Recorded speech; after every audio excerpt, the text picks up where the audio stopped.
Good morning to all. सुप्रभात।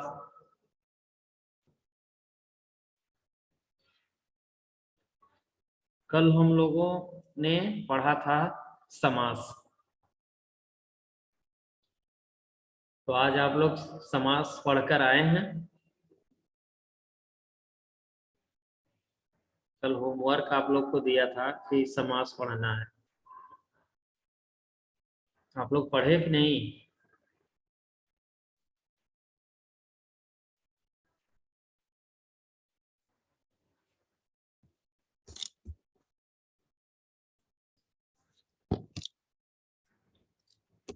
बोलिए, आप लोग समास पढ़े कल?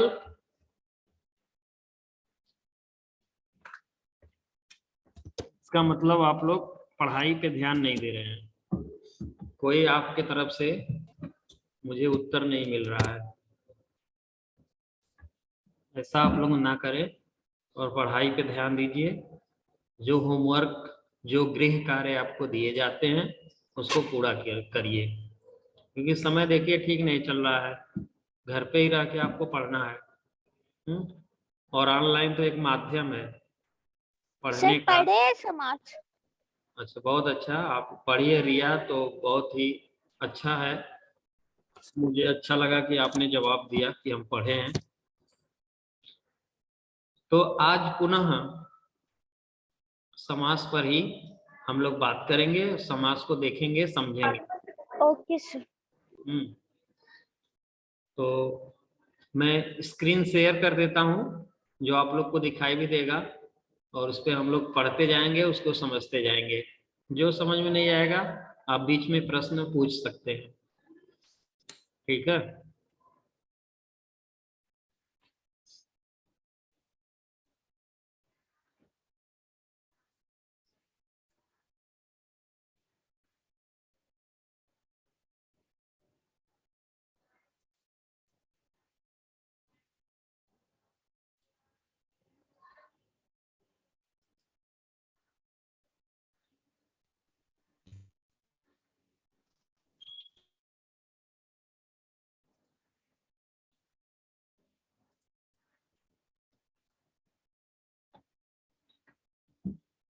तो समास का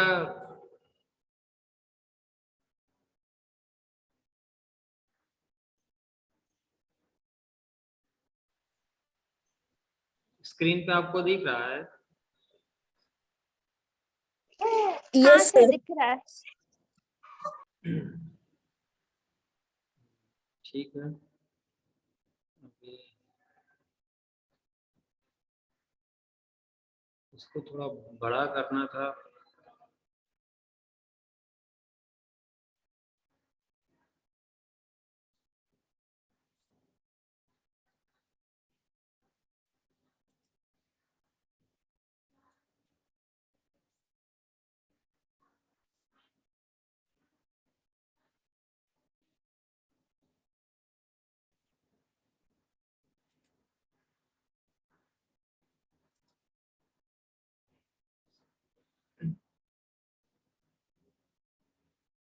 आप लोग पढ़ पा रहे हैं? हाँ यस सर सर। दिख रहा है। Yes sir. हाँ सर। Yes sir.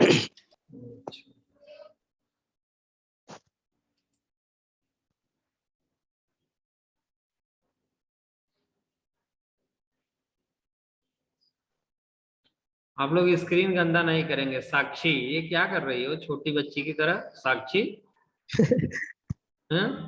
आप लोग तो ये छोटे बच्चे तुम निकल गए हो। 3 Pro 4 वाले ऐसे करते रहते हैं तो उनको हम डांटते हैं कि ये क्या कर रहे हैं आप लोग।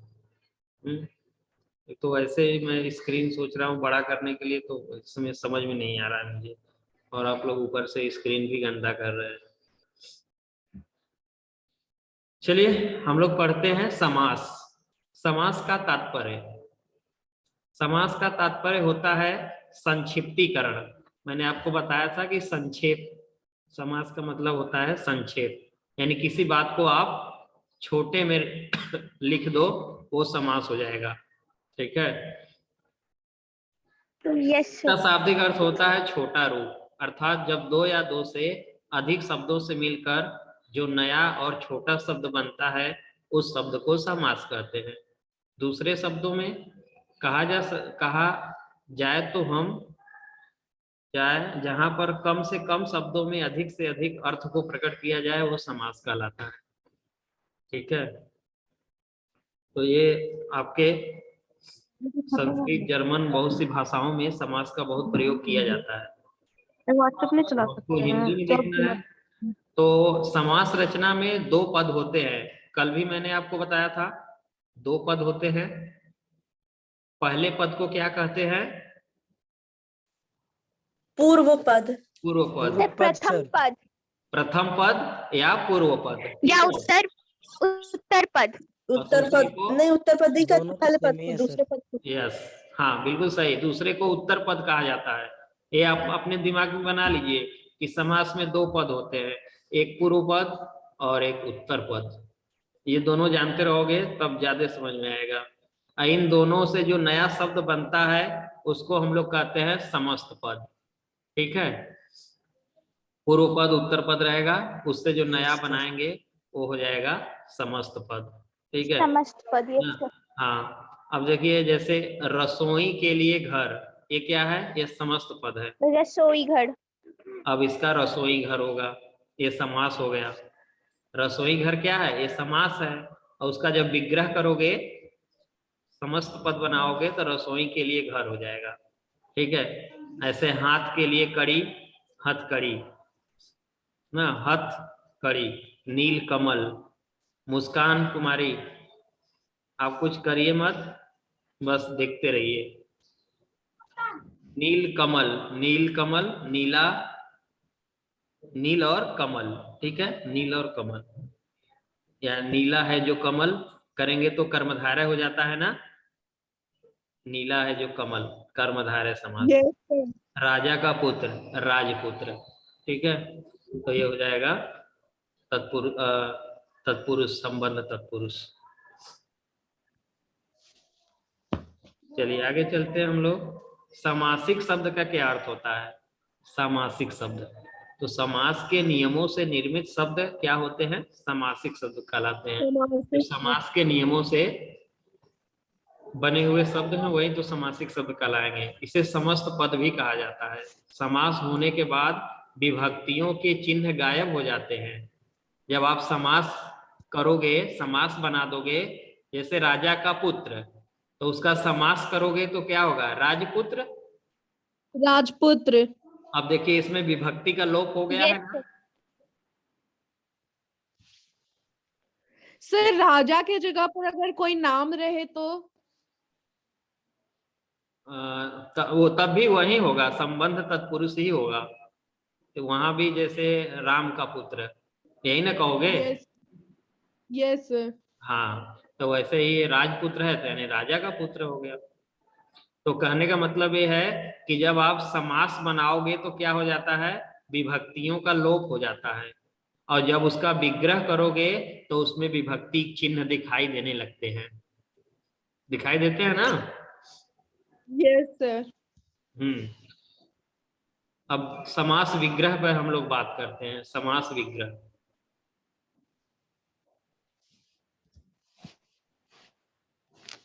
तो समास विग्रह सामासिक शब्दों के बीच के संबंध को स्पष्ट करने को समास विग्रह कहते हैं। अब जो समासिक शब्द हैं उसके बीच में क्या संबंध है उसको हम जब स्पष्ट करेंगे तो वो हो जाएगा समास विग्रह। क्योंकि राजपुत्र समझ में नहीं आ रहा है कि राजपुत्र क्या है, तो उसको समझाने के लिए आपने क्या किया? उसका विग्रह किया तो बना राजा का पुत्र। तो अब आपको समझ में आ गया ना कि वो राजपुत्र का मतलब होता है जो राजा का पुत्र होता है। तो विग्रह के बाद सामासिक शब्द गायब हो जाते हैं। जो विग्रह कर दोगे तो ये राजपुत्र नहीं दिखाई देगा, तब तो राजा का पुत्र ही दिखाई देगा।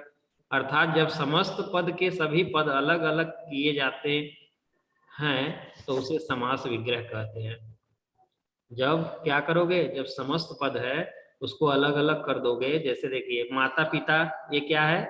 समस्त पद है। ठीक है, अब इसको अलग जब किए तो माता और पिता हो गया, ये समास विग्रह हो गया। माता पिता, समास विग्रह हो गया, माता और पिता। एक बात और देख लीजिए, हम लोग देखते हैं कि समास और संधि में क्या अंतर है। आप लोग कहते हो सर समास है कि संधि है ना। तो संधि का शाब्दिक अर्थ होता है मेल। संधि में हम लोग मेल करते हैं ना, एक वर्ण को दूसरे वर्ण से मिला देते हो, ठीक है। आवाज मेरी सुनाई दे रही है आप लोग को? हाँ Yes, sir, sir. Yes sir. Okay, बहुत अच्छा। तो हम लोग संधि में क्या करते हैं, वर्णों को मिलाते हैं, दो निकट वर्णों को Yes, आपस में मिलाते हैं, तो वो उससे जो विकार होता है वो संधि होता है। संधि में उच्चारण के नियमों का विशेष महत्व होता है। इसमें दो वर्ण होते हैं, इसमें कहीं पर एक तो कहीं पर दोनों वर्णों में परिवर्तन हो जाता है और कहीं पर तीसरा वर्ण भी आ जाता है।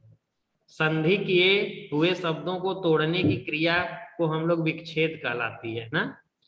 जब संधि को अलग करोगे तो संधि। विच्छेद कहते हो ना, कहते हो संधि विच्छेद करो, यानी संधि है उसको अलग करने को विच्छेद कहते हैं। असंधि में जिन शब्दों का योग होता है उनका मूल अर्थ नहीं बदलता है, जो उसका अर्थ है वो अर्थ नहीं बदलता है। जैसे पुस्तक धन आलय, अब इसमें आपने संधि किया तो क्या बना, पुस्तकालय। तो देखिए यहाँ क वर्ण है, यहाँ आ स्वर है, तो इससे ये मिला है, परिवर्तन हुआ है, दीर्घ स्वर संधि है, पुस्तकालय बना। ये तो आपने समझ लिया कि संधि में क्या होता है, दो वर्ण आपस में मिल करके संधि हो जाता है, ठीक है। संधि में दो वर्ण आपस में मिलते हैं। और समास में क्या होता है, समास में देखिए, समास का शाब्दिक अर्थ होता है संक्षेप, छोटे में। Yes sir. और समास में वर्णों के स्थान पर पद का महत्व होता है। समास में हम लोग वर्णों का महत्व नहीं देते हैं, उसके स्थान पे पद आ जाता है। पद का मतलब समझते हैं, शब्द आते हैं, शब्द, पद कहो या शब्द कहो। समास में शब्द आ जाते हैं, शब्दों का महत्व होता है, पदों का महत्व होता है। इसमें दो या दो से अधिक पद, पद का मतलब शब्द है, ठीक है। पद मिलकर एक समस्त पद बनाते हैं। दो या दो से अधिक शब्द मिलकर क्या करते हैं, एक शब्द बना देते हैं ना। और इनके बीच में विभक्तियों का लोप हो जाता है, इसमें विभक्ति लगता है, संधि में विभक्ति नहीं आता है। समस्त पदों को तोड़ने की प्रक्रिया को विग्रह कहा जाता है। जो समस्त पद हैं उसको जब आप अलग करोगे तो वही विग्रह हो जाता है। लेकिन संधि में क्या होता है बताइए? सर संधि में हम लोग वर्णों को जोड़ के एक नया शब्द बनाते हैं। हाँ, तो जैसे इसमें विग्रह कहते हैं तो उसमें क्या कहते हैं? विच्छेद। बिल्कुल यस सही, सर, विच्छेद। बिल्कुल सही। उसमें विच्छेद करते हैं हम लोग, संधि को विच्छेद करते हैं, अलग करते हैं। और यहाँ हम लोग क्या करते हैं, समास में विग्रह करते हैं। विग्रह करते हो, याद रखिएगा। उसमें विच्छेद करते हैं, इसमें विग्रह करते हैं। यस उसमें सर। वर्ण जुड़ते हैं और इसमें पद होते हैं, शब्द। समास में बने हुए शब्द के मूल अर्थ को परिवर्तित भी किया जा सकता है और परिवर्तित नहीं भी किया जा सकता है। इसमें कर भी सकते हैं, नहीं भी कर सकते हैं। लेकिन संधि वाले में, संधि में जो उसका अर्थ है उसको आप बदल नहीं सकते हो, जो अर्थ है वही रहेगा। जैसे देखिए समास में विषधर, ये विषधर क्या है, समस्त पद है। विषधर समस्त पद है, और इसको जब हम लोग अलग करेंगे, मतलब विग्रह करेंगे, तो विष को धारण करने वाला अर्थात शिव। बताइए आप लोग ये कौन सा समास होगा? विषधर। सोच समझ कर बताइएगा, जिसका तीसरा अर्थ होता है। तीसरा अर्थ किसमें होता सर है? बहुव्रीहि। सर बिल्कुल, बहुव्रीहि। बहुत सही जवाब है। बहुव्रीहि समास में हम उस शब्द का अर्थ न लेकर कोई तीसरा अर्थ लेते हैं, वो बहुव्रीहि समास होता है। आप लोग कई बार हम आप लोग को पढ़ा चुके हैं, बस सिर्फ ये आपको हम प्रैक्टिस करा रहे हैं, ठीक है। इसलिए आप लोग कोई भी समास को बताया करिए। तो विष को धारण करने वाला है जो, अर्थात शिव। जब उसको अर्थात कह दिए विषधर। अब विषधर माने तो कहोगे सर सांप भी होता है, तो सांप यहाँ नहीं, विषधर का मतलब शिव जी। शिव जी भी विष को धारण किए थे ना, तो यहाँ शिव जी बहुव्रीहि होगा। उपमान वाक्य भी इसमें होता है, जिससे किसी की उपमा दी जाती है उसे उपमान कहते हैं। मैंने आपको बताया था ही कि जिससे किसी की उपमा देंगे उपमान कहते हैं ना। उपमान माने जो अप्रस्तुत होता है, उपमेय माने जो प्रस्तुत होता है, जिसकी उपमा दी जाती है उसे उपमेय कहते हैं। अलंकार पढ़ाते समय मैंने बताया था कि उपमेय और उपमान, उपमान उपमेय माने जो प्रस्तुत है, और उपमान माने जिससे, माने जो दूर है। ठीक है, चलिए समास के भेद में आ जाइए।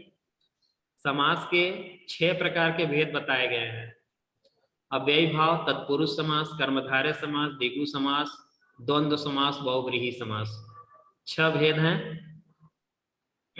ठीक है, तो अव्ययी भाव समास कल मैंने बताया था, जिसमें पूर्व पद अव्यय हो और पूर्व पद प्रधान हो, वो अव्ययी भाव समास होता है।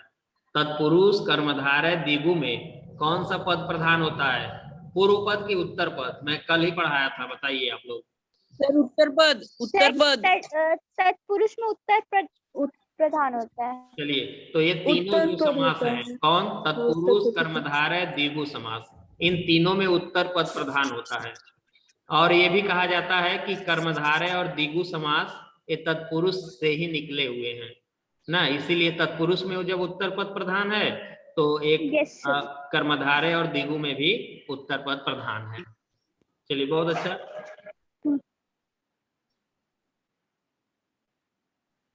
अब अव्ययी भाव समास में आते हैं हम लोग। इसमें प्रथम पद अव्यय होता है। अव्यय का मतलब आप लोग समझते ही है, जो शब्द को आप बदल और नहीं छोटा सकते ना किया जा ना, वह अव्यय होता है। सकता। और उसका अर्थ प्रधान होता है, उसे अव्ययी भाव समास कहते हैं। इसमें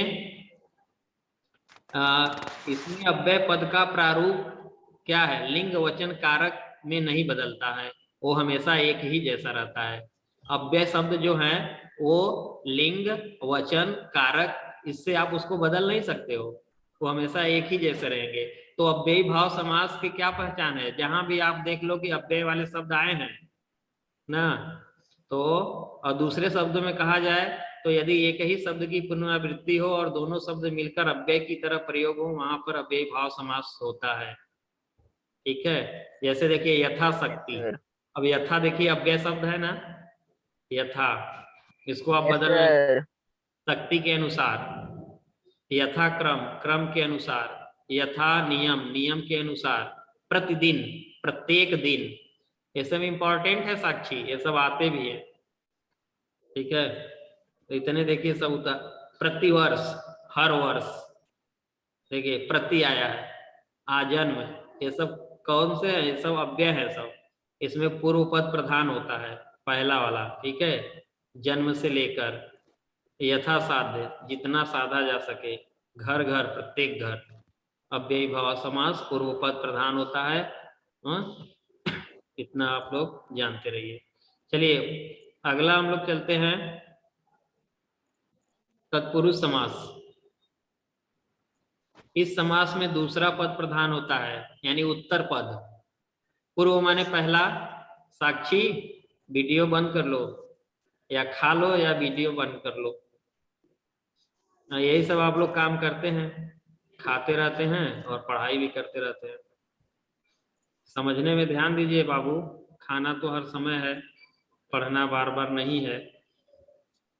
तो उत्तर पद प्रधान है तत्पुरुष, संस्कृत में भी कहा गया है कि जो उत्तर पद प्रधान होता है वो तत्पुरुष समास होता है। ठीक है, यह कारक से जुदा समास होता है, जुड़ा हुआ। ठीक है, तत्पुरुष में क्या होता है? कारक से जुड़ा होता है। कारक आप लोग जानते हो ना, कारक चिन्ह, विभक्ति चिन्ह, कर्ता ने कर्म को कर्म से, सबको याद होना चाहिए, नहीं तो फिर आपको यस यस सर, सारा याद है सर। चलिए बहुत अच्छा। सारा याद है। तो कारक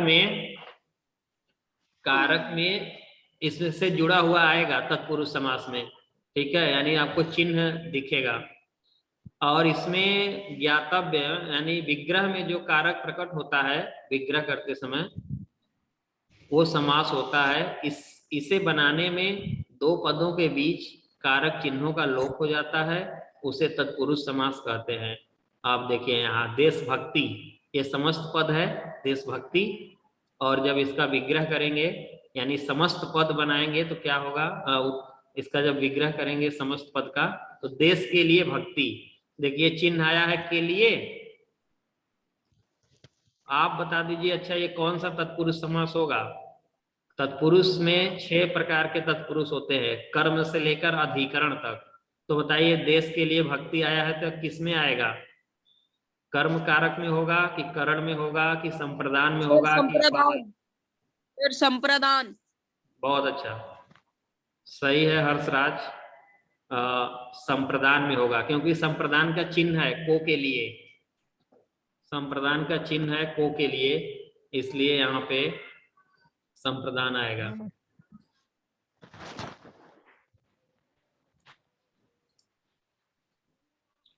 ठीक है, देखिए ऐसे राजा का पुत्र राजपुत्र, ये संबंध तत्पुरुष होगा क्योंकि संबंध में का के की री आता है ना।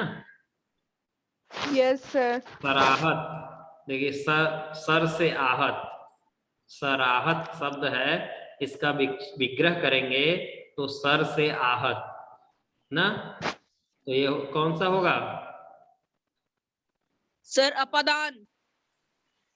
सर से आहत है तो अपादान, क्योंकि वो सर से मतलब ये सर अलग हो रहा है। हाँ आहत यानी वो सर सर अलग होने के एक भाव में। तरफ से सिर से वो मतलब उसमें पीड़ा है ना, तो पीड़ा निकल रहा है सिर से, तो इसलिए यहाँ पे अपादान होगा। राह के लिए खर्च, देख रहे हैं राह खर्च, जब इसका विग्रह करेंगे तो राह के लिए खर्च होगा, तो ये संप्रदान हो जाएगा। ठीक है, तुलसीदास कृत, तो तुलसी द्वारा कृत किसमें आता है, से के द्वारा आता है ना, करण तत्पुरुष। यस सर, करण के द्वारा आता है ना तत्करण में, तो करण तत्पुरुष हो जाएगा। लेकिन आपसे केवल पूछेगा कि कौन सा समास है, जैसे आ गया तुलसीकृत, तुलसीकृत आ गया तो आपको बताना होगा इसका विग्रह करिए समास का नाम बताइए, तो आप बताएंगे तुलसी द्वारा कृत तत्पुरुष समास।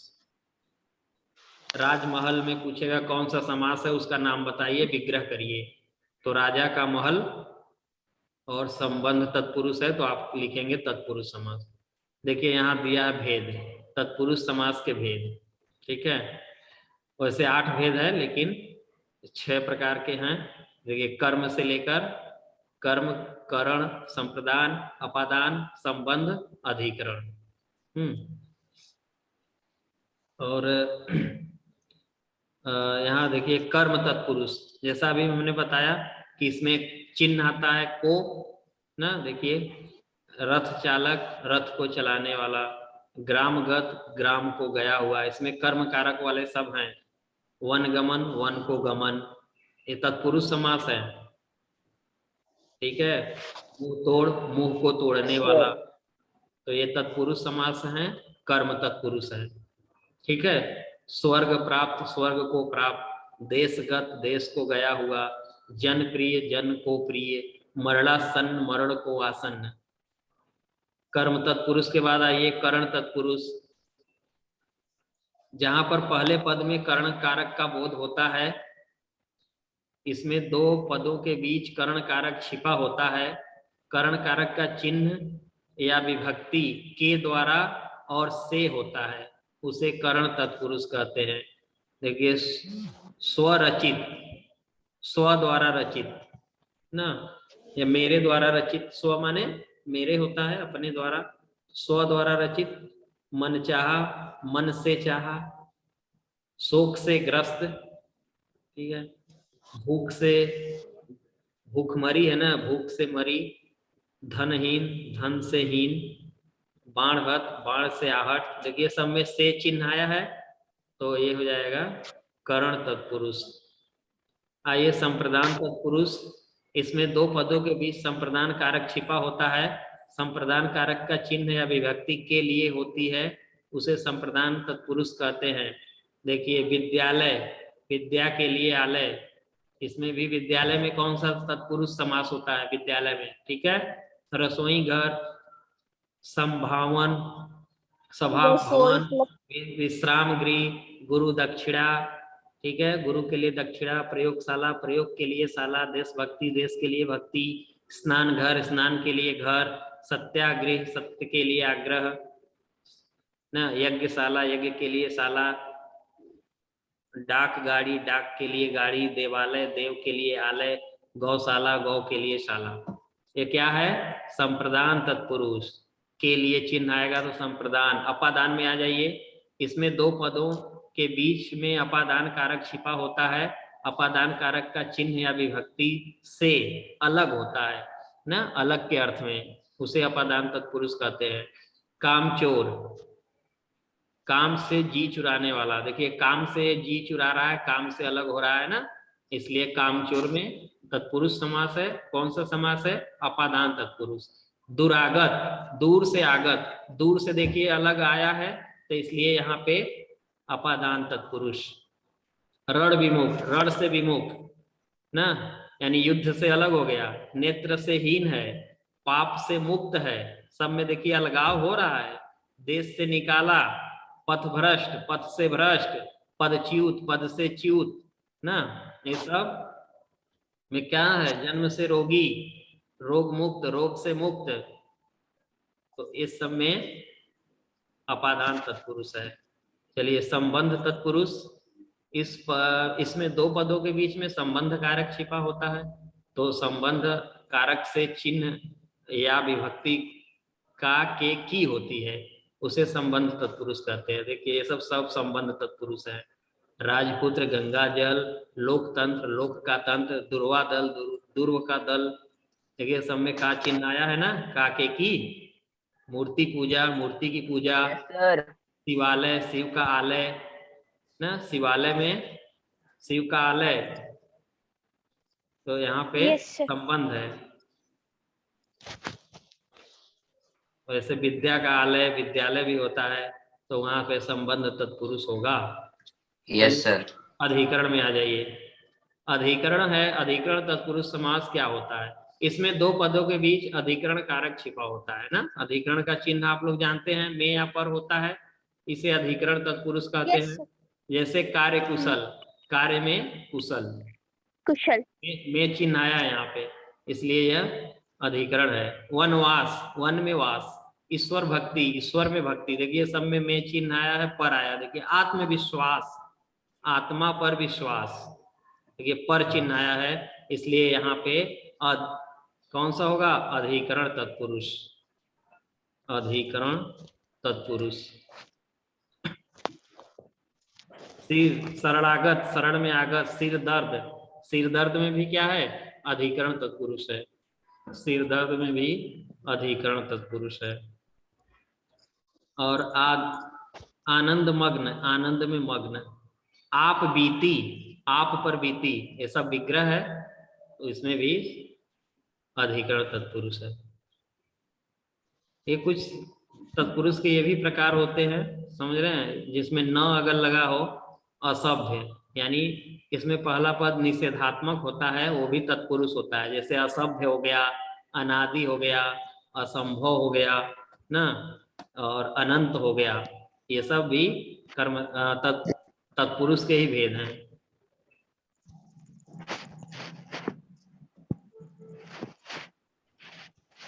चलिए, कर्मधारय समास आ जाइए। तत्पुरुष ने अभी आप लोग पढ़े, तत्पुरुष के 6 प्रकार के होते हैं, कर्म से लेकर के अधिकरण तक। इसमें कारक चिन्ह का लोप हो जाता है। जब समस्त पद बनाएंगे ना, तो कारक चिन्ह का लोप हो जाता है, और विग्रह जब करोगे तो कारक चिन्ह आपको दिखाई देंगे, ठीक है। तो उस तरह से आप जान जाइएगा कि ये तत्पुरुष समास है। चलिए, कर्मधारय समास का क्या पहचान है? जैसे मैंने आपको बताया कि तत्पुरुष, कर्मधारय और द्विगु, इस सब में कौन सा पद प्रधान होता है? पूर्व उत्तर पद, ठीक है। दूसरा पद भी कह सकते हो। कर्मधारय द्विगु समास, तत्पुरुष समास में उत्तर पद प्रधान होता है या दूसरा पद। तो इस समास का उत्तर पद प्रधान होता है। इस समास में विशेषण विशेष्य और उपमेय उपमान से मिलकर बनते हैं, ठीक है, उसे कर्मधारय समास कहते हैं। ये हो गया परिभाषा आपका। इसमें आपको क्या पहचान है, पहला तो बताइएगा कि इसमें उत्तर पद प्रधान होता है कर्मधारय समास में, और इसमें विशेषण विशेष्य और उपमेय उपमान से मिलकर बने होते हैं। देखिए जैसे चरण कमल देख रहे हो, चरण कमल ये समस्त पद है, और इसमें चरण क्या है, चरण हो जाएगा आपका उपमेय, कमल हो जाएगा उपमान, ठीक है। उपमान। जो प्रस्तुत होता है वही तो उपमेय होता है। तो हम लोग यहाँ क्या कर रहे हैं, उसकी तुलना कर रहे हैं, समानता कर रहे हैं कि चरण कमल के समान है, ठीक है। तो जहां देख लीजिए उपमा उपमेय मिल जाए आपको, और क्या मिल जाए, विशेषण विशेष से। जैसे नील गगन, देखिए नीला गगन, तो नील क्या है, विशेषण है, गगन क्या है, विशेष से है, संज्ञा को विशेष से कहते हैं, तो नीला है जो गगन। अच्छा विग्रह करोगे तो आपको इस तरह से करना है, चरण कमल, कमल के समान चरण, नील गगन, नीला है जो गगन। विग्रह ऐसे करना है आपको। चंद्रमुख देखिए आ गया, चंद्र जैसा मुख, चंद्र क्या है यहाँ चंद्र चांद, मुख क्या है, उपमेय है, तो मुख चंद्र जैसा मुख है, ठीक है। तो पीतांबर, पीत है जो अंबर, महात्मा महान है जो आत्मा, ठीक है। इस तरह से आपको विग्रह करना है। तो महान आत्मा, आत्मा विशेषण विशेष से हो गया ना, महान क्या है विशेषण, आत्मा क्या है विशेष से। तो जहां विशेषण विशेष से देखिएगा, जहां उपमेय उपमान देखिएगा, वो कौन सा समास बताएंगे,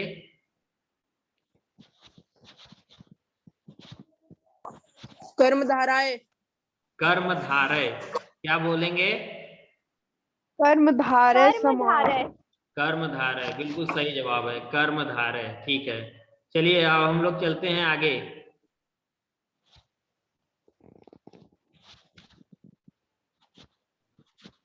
विशेषण विशेष्य, ठीक है, नीलगाय, ये सब भी। अब विशेषण कर्मधारय हो गया। द्विगु समास में आ जाइए, बहुत ही आसानी से समझ जाओगे द्विगु समास को। द्विगु समास में क्या होता है, पूर्व पद इसका संख्यावाचक होता है। द्विगु समास में भी उत्तर पद ही प्रधान होता है, पहले भी मैं आपको बता दिया हूं। लेकिन इसकी एक खासियत और है कि द्विगु समास में जो पूर्व पद होता है, पहला वाला पद, वो क्या होता है, संख्यावाचक।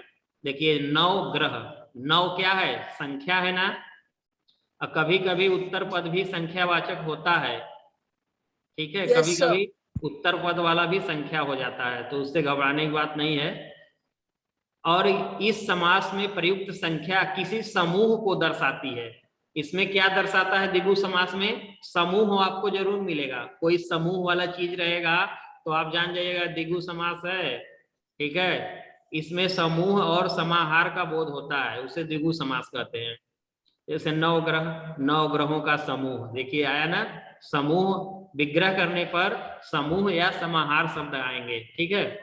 और पूर्व पद क्या होगा, संख्यावाची, संख्या देखिए होगा, नौ ग्रह देखिए 9 संख्या है, दोपहर में देखिए 2 संख्या है, दोपहरों का समाहार। त्रिवेणी में देखिए 3 संख्या है, त्रि माने 3 वेड़ियों का समूह। पंचतंत्र देखिए, पंच माने 5 होता है ना, 5 तंत्रों का समूह। त्रिलोक 3 लोकों का समाहार। शताब्दी देखिए, सत माने 100 होता है, 100 अब्दों का समूह। पंसेरी, पंसेरी माने 5 होता है, 5 शेरों का समूह। सतसई, सतसई सत माने 100 होता है, 700 पदों का समूह। चौगुनी 4 गुनी ना, त्रिभुजा 3 भुजाओं का समाहार, ठीक है।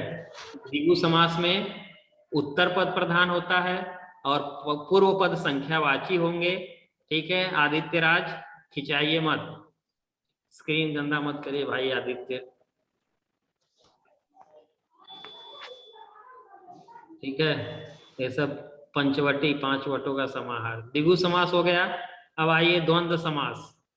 द्वंद्व समास, द्वंद्व समास में क्या होता है? दोनों पद क्या होते सर हैं? द्वंद्व समास में दोनों पद सर दोनों पद प्रधान प्रधान होते होते हैं सर। वेरी गुड, इसमें बहुत अच्छा, दोनों पद इसमें प्रधान होते हैं। इसमें कोई एक पद प्रधान नहीं होता है। इसमें पूर्व पद, पहला वाला पद, दूसरा पद, उत्तर पद, दोनों पद प्रधान होते हैं। इसमें कोई गौड़ छोटा नहीं होता है ना।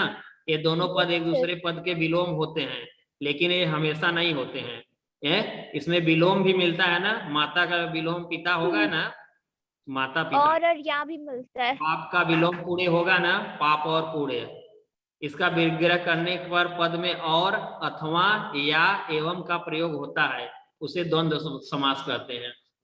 इसमें विग्रह करोगे तो और लगेगा, अथवा लगेगा, या लगेगा, ये सब लगता है। ठीक है, और इसमें दोनों पद क्या होते हैं? दोनों पद प्रधान होते हैं, कोई छोटा नहीं होता है। और इसमें विलोम वाले शब्द मिलते हैं समस्त पद में। देखिए विलोम वाले शब्द होते हैं, जलवायु, जल और वायु, अपना पराया, कि अपना का विलोम पराया होता है ना। देखिए विलोम वाले शब्द हैं, अपना और अपना या पराया, पाप पुण्य, पाप और पुण्य, राधा कृष्ण, राधा और कृष्ण, अन्न जल, अन्न और जल, नर नारी, लेकिन नर का विलोम नारी, नर नारी, नर और नारी, नर और नारी। ठीक है, अमीर गरीब, ये विलोम वाले शब्द आते हैं द्वंद्व समास में। द्वंद्व समास में दोनों पद प्रधान होते हैं, इतना याद रखिएगा। इसके भेद भी हैं ये सब, तो भेद को अभी समझ लीजिए। देखिए सब राम कृष्ण, माँ बाप, अमीर गरीब, है ना, गाय बैल, ऋषि मुनि, बेटा बेटी, सब क्या है? द्वंद्व समास है। ठीक है, डोरी, दाल रोटी, हाथ पांव, आहार निद्रा, द्वंद्व समास है। पाप पुण्य ना, विकल्प वाला है ये, पाप पुण्य, पाप या पुण्य, भला बुरा, भला या बुरा, थोड़ा बहुत, थोड़ा या बहुत। इसमें और नहीं लगाएंगे आप, या लगाएंगे, क्योंकि ये वैकल्पिक है, ये होगा या ये होगा, इसीलिए वैकल्पिक है। और लास्ट आ जाइए बहुव्रीहि समास। इस समास में कोई भी पद प्रधान नहीं होता है। प्रश्न में अगर पूछा जाए कि कौन सा ऐसा समास है जिसमें कोई भी प्रधान नहीं होता है, तो क्या बताओगे? सर द्विगु बहुव्रीहि समास। जिस पद में कोई भी पद प्रधान नहीं है वो क्या होगा? बहुव्रीहि समास। ठीक है, इसमें न तो पूर्व पद प्रधान होता है, न तो उत्तर पद प्रधान होता है, बल्कि जब दो पद मिलकर तीसरा पद बनाते हैं तब वह तीसरा पद क्या होता है? प्रधान हो जाता है ना। जैसे गजानन,